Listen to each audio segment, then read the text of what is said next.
abordaremos los contenidos referidos a los tumores inflamatorios.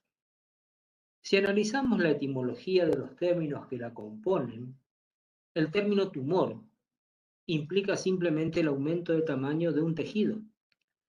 Y respecto al segundo término inflamatorio, este puede definirse como una reacción defensiva local compuesta por una exudación, inicialmente producto de la vasodilatación, y proliferación vascular en la medida de la cronificación del proceso vital, pudiendo posteriormente complementarse con una fibrosis y en algunos casos también osificaciones en la medida del avance a la cronicidad del proceso, y estas son observables en imágenes microscópicas. El aspecto macroscópico de la inflamación fue caracterizado por Celso por 4 signos que se conocen hoy como los signos cardinales del Celso o los signos cardinales de la inflamación. Y ellos son rubor, tumor, calor y dolor. Posteriormente se agrega un quinto signo que desencadena la alteración funcional, también conocida este proceso como síndrome local de adaptación. Algunos autores lo denominan pseudotumores inflamatorios o reactivos, cuando en realidad son hiperplasias simples de la encía, también conocidos como épulis. Estas hiperplasias simples que se originan a partir de la encía o bien del reborde alveolar tienen características semiológicas de tumor, que obligan necesariamente a un estudio histopatológico para su clasificación y nomenclatura. Asientan sobre tejidos normales a nivel de la encía, como consecuencia del crecimiento del tejido conectivo. Estas lesiones se pueden presentar bajo 2 aspectos: ser pediculadas o sésiles. Y como su nombre lo indica, sésil significa que tiene una unión amplia con el tejido a través de la cual se une, o bien pediculada, donde se forma un cuello o un estrechamiento, siendo estas más móviles que las anteriores.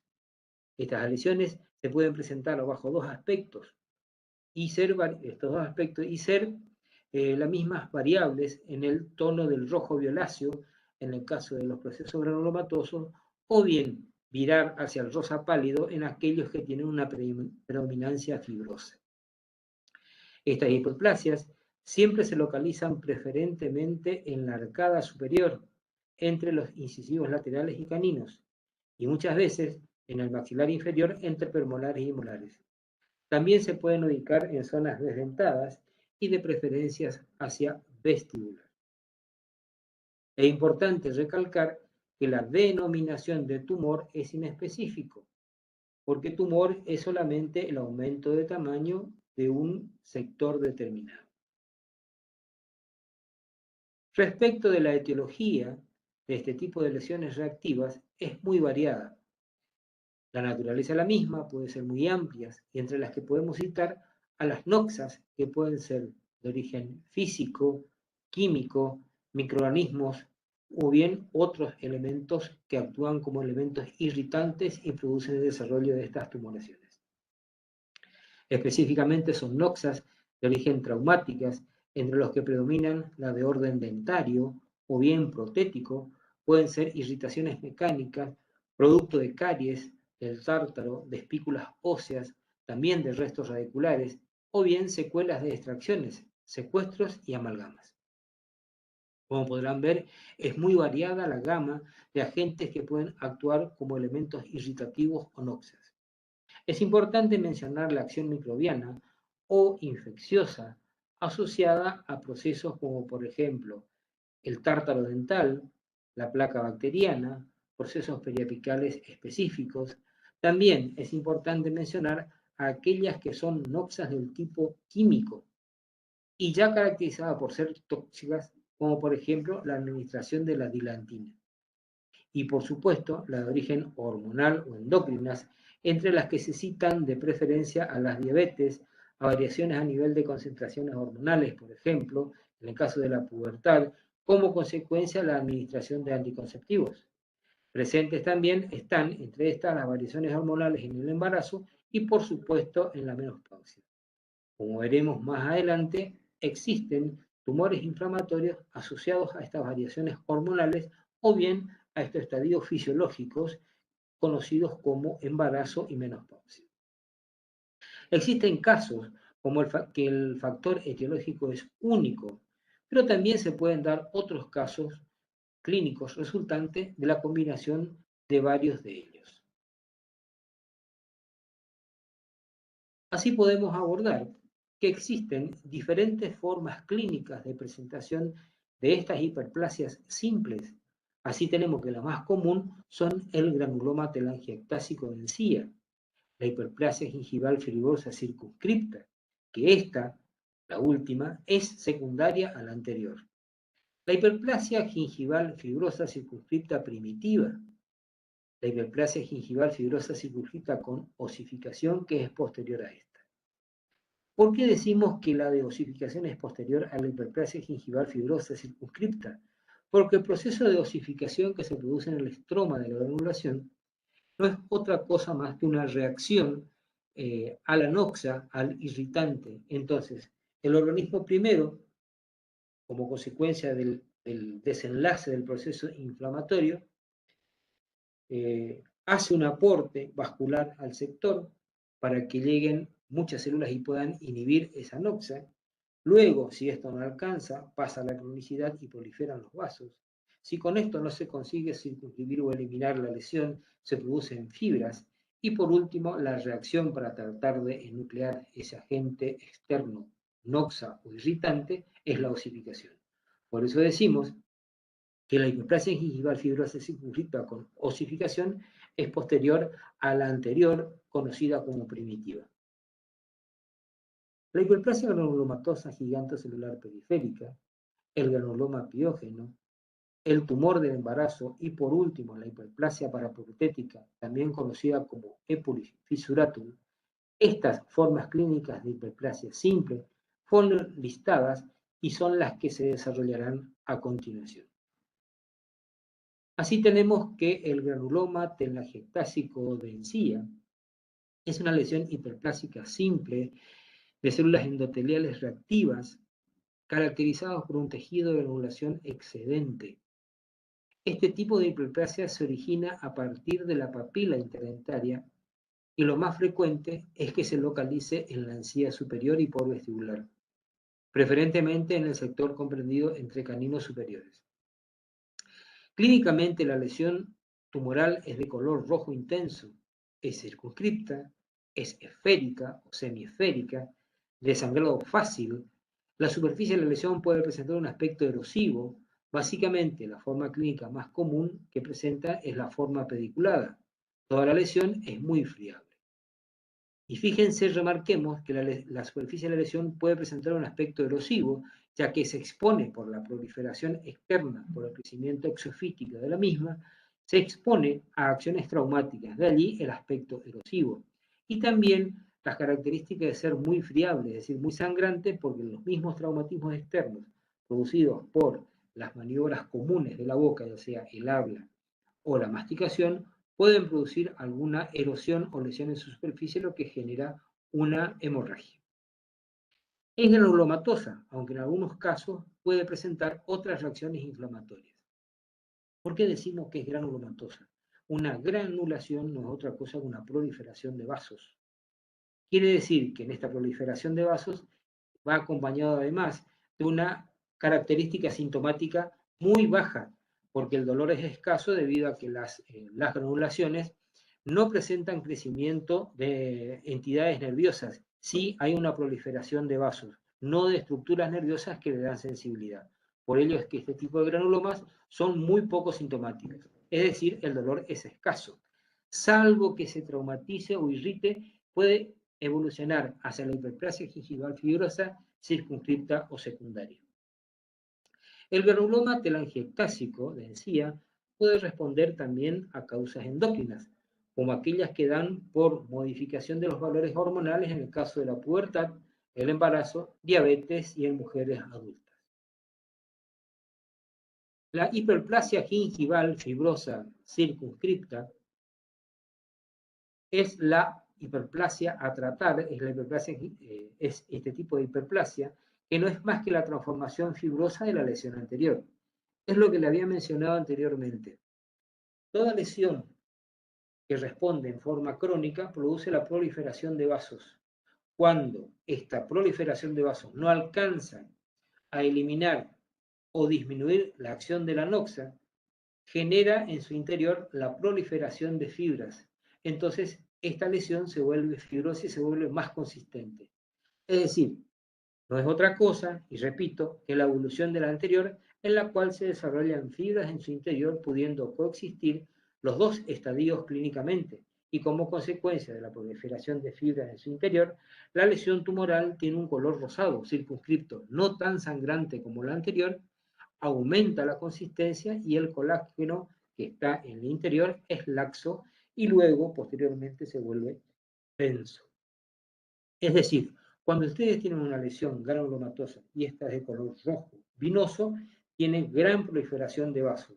Cuando ese rojo vinoso vira hacia el rosado pálido, quiere decir que en su interior no disminuyen la cantidad de vasos sanguíneos, sino aumenta la cantidad de fibra. Por lo tanto, la coloración se hace más pálida.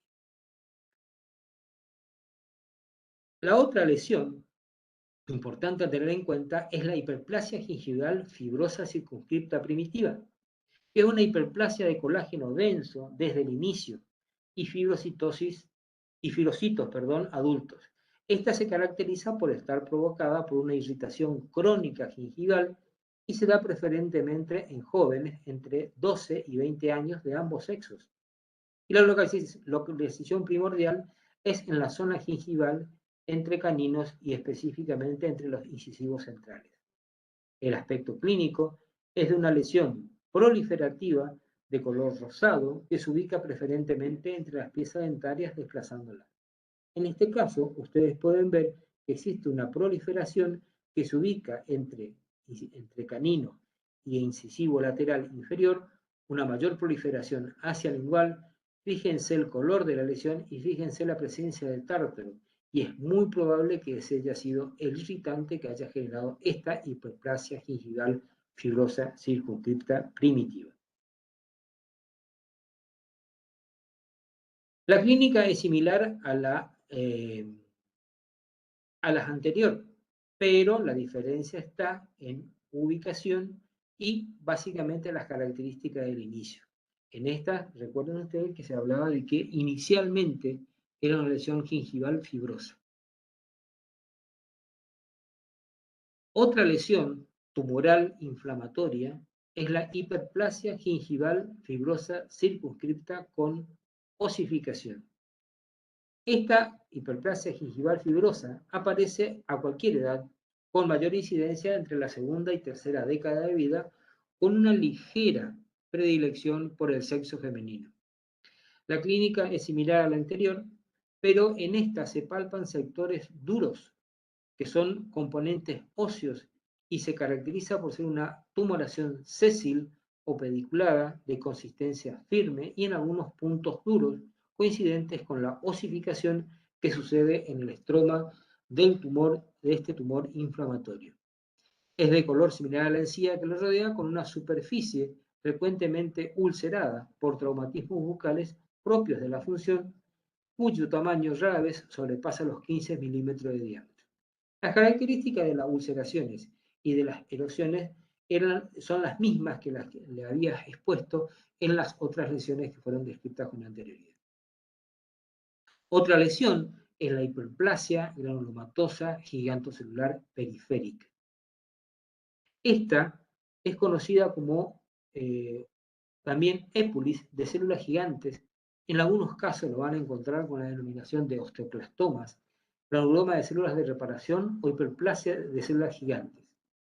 Es la versión de células gigantes más frecuente que se da en los maxilares y se origina en el tejido conectivo del periósteo o bien del ligamento periodontal como respuesta a una irritación local o a un traumatismo crónico. Esta hiperplasia es más frecuente en mujeres que en hombres, con una prevalencia ligeramente mayor en el grupo de edad comprendido entre los 30 y 70 años, afectando más frecuentemente la mandíbula en un 55% de los casos. Clínicamente se presenta como una superficie lisa, de color rojo vinoso, oscuro, producto de la extravasación de glóbulos rojos y de hemosiderina. Pueden ser pediculados sésil, pueden también registrar antecedentes de traumatismos y radiográficamente pueden observarse zonas osificadas en el interior de la hiperplasia.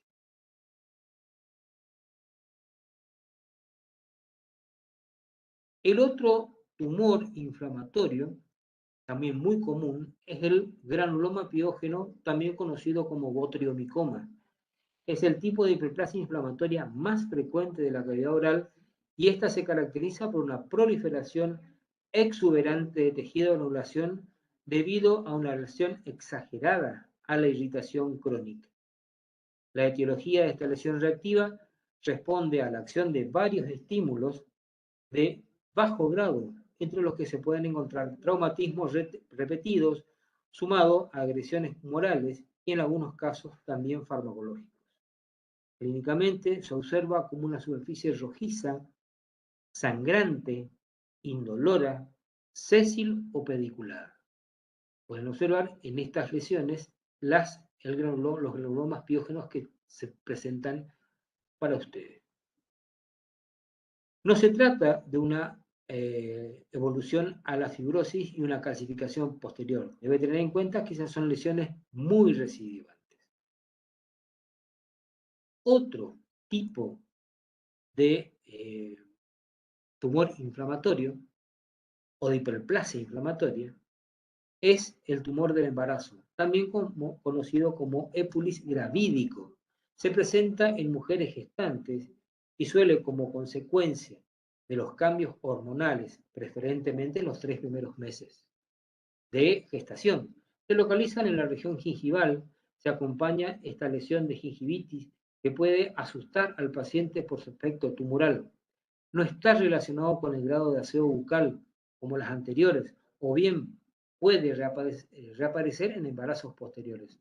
Son dolorosos al comienzo debido a que la presión que ejerce la nueva formación sobre los tejidos vecinos, lo que erróneamente lleva a erradicar o indicar la extracción de la pieza dentaria próxima a la lesión. El color de esta lesión es de color rojizo, más intenso que los tejidos que los rodean, y la superficie es lisa.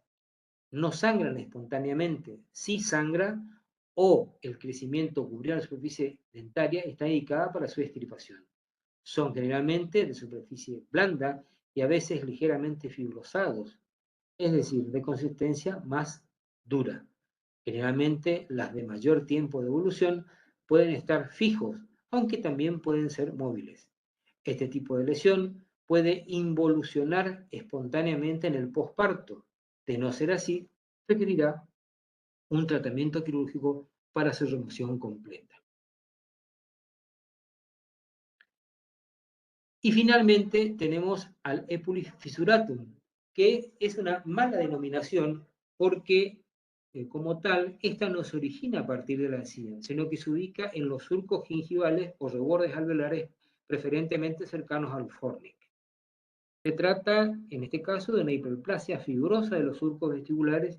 En otros casos también se pueden encontrar bajo la denominación de hiperplasia fibromatosa, por acción irritativa crónica por los aparatos protéticos desadaptados o bien cuando son sobreextendidos. En esta imagen ustedes pueden ver la lesión tumoral, este tumor inflamatorio que se ubica en el fondo del surco.